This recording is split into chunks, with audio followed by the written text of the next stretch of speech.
Welcome, what is up? Thank you for tuning back into the Chaos Lair. Of course, I'm Chris Chaos here with the 411 for Smackdown Live from lovely Norfolk, Virginia.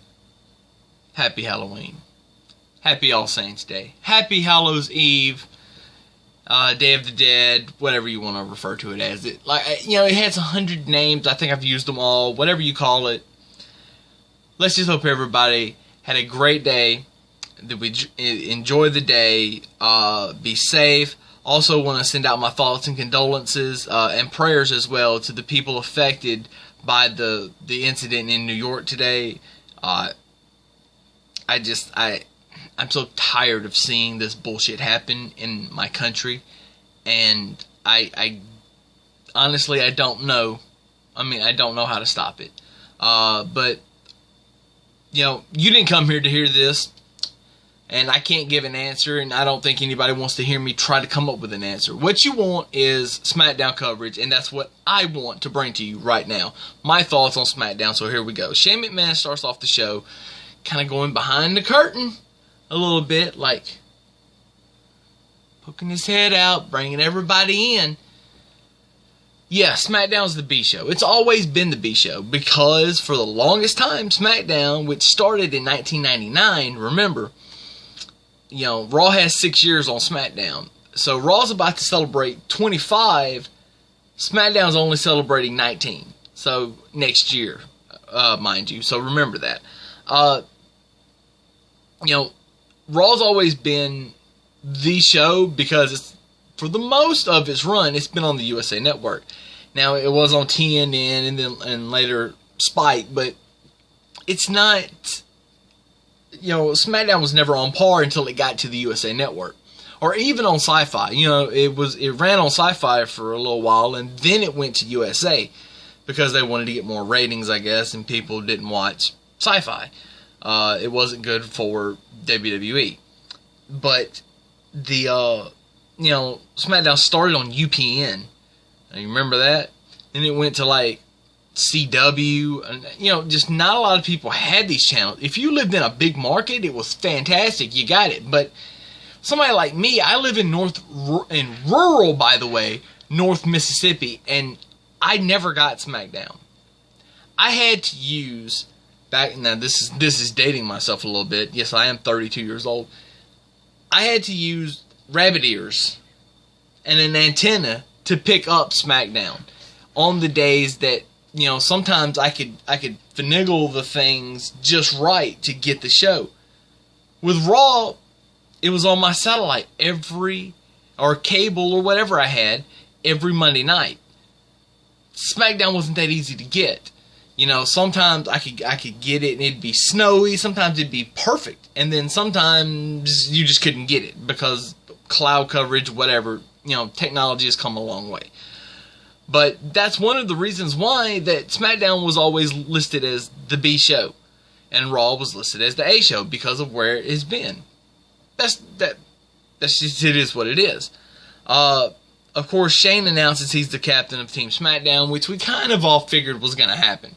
Now, I proposed, several weeks ago that we do Vince and Shane versus KO and Sami Zayn at Survivor Series, but apparently we're not going to get that, and who knows if Kevin Owens and Sami Zayn are even going to do anything on the show except for cost Team SmackDown. I'm calling this right now.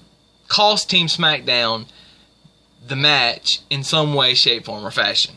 That way, Kurt Angle stays the general manager, of Raw, and we move forward with hopefully getting The Miz, Kurt Angle at WrestleMania. That's another story for another day. The 2 out of 3 Falls match, Bobby Roode, Dolph Ziggler, I really thought, they didn't promote this match as being the winner gets to be on the SmackDown team, but they just kind of put that in there. I really thought it would be Dolph because I knew, we got Shane, you got Randy. I figured Nakamura's going to win because they're going to put Nakamura in that because they want people to see him or whatever. And, I thought, well, maybe Dolph wins. Maybe Dolph wins. No. Bobby Roode. So now we've got 4 baby faces, and next week they're probably just going to make it 5 because I figure that they put AJ Styles, because they're not going to leave him off this pay-per-view. So, in my mind, they're going to put AJ Styles over Rusev next week, which should be a phenomenal match. Can't wait to see it. The 2 out of 3 Falls match was really good. These two guys have great chemistry, but I want to see something more.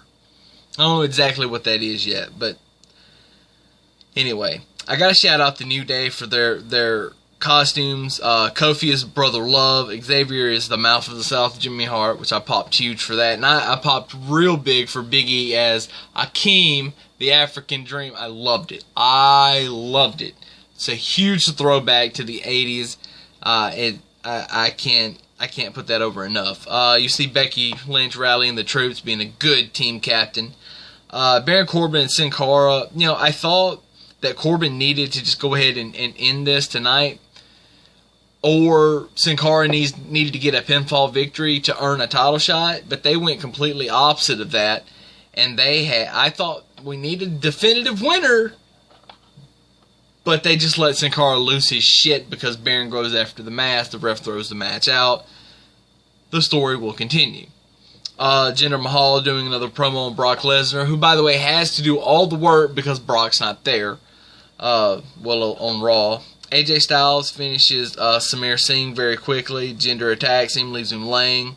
That's good for after Survivor Series. It's going to be huge, huge, huge. That's another reason why I think, because AJ is going to be the next guy challenging for the title. That's why I think AJ doesn't get left off of this pay-per-view and he beats Rusev next week.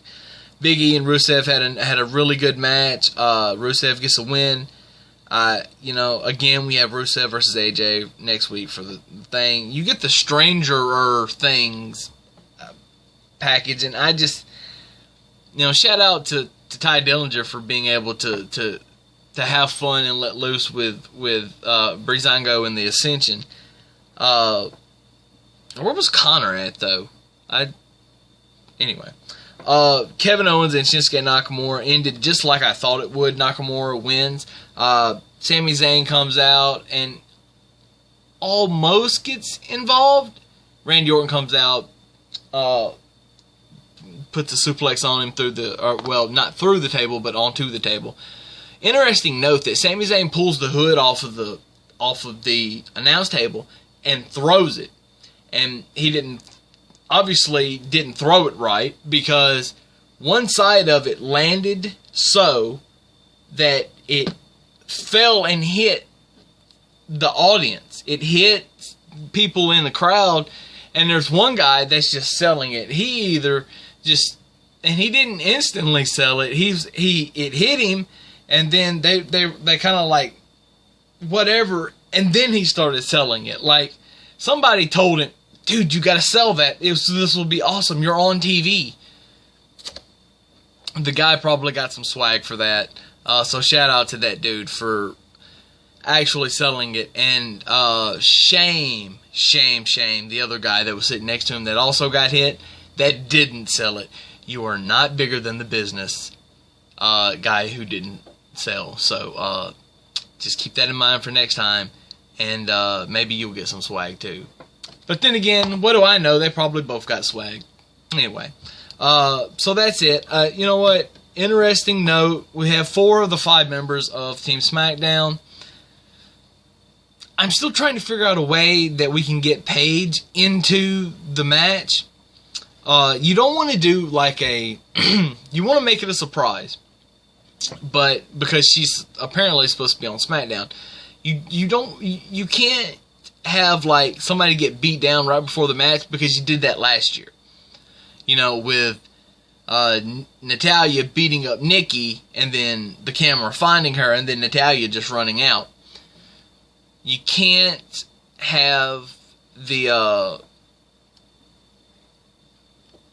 you can't do the same thing over. So I'm thinking maybe just one of the people just gets pissed off and just leaves, and then Paige makes her grand return, or maybe she just comes back the next week. Who knows? Or maybe she doesn't come back until the next pay-per-view. I don't know. But I know she's cleared to return. She's been working out.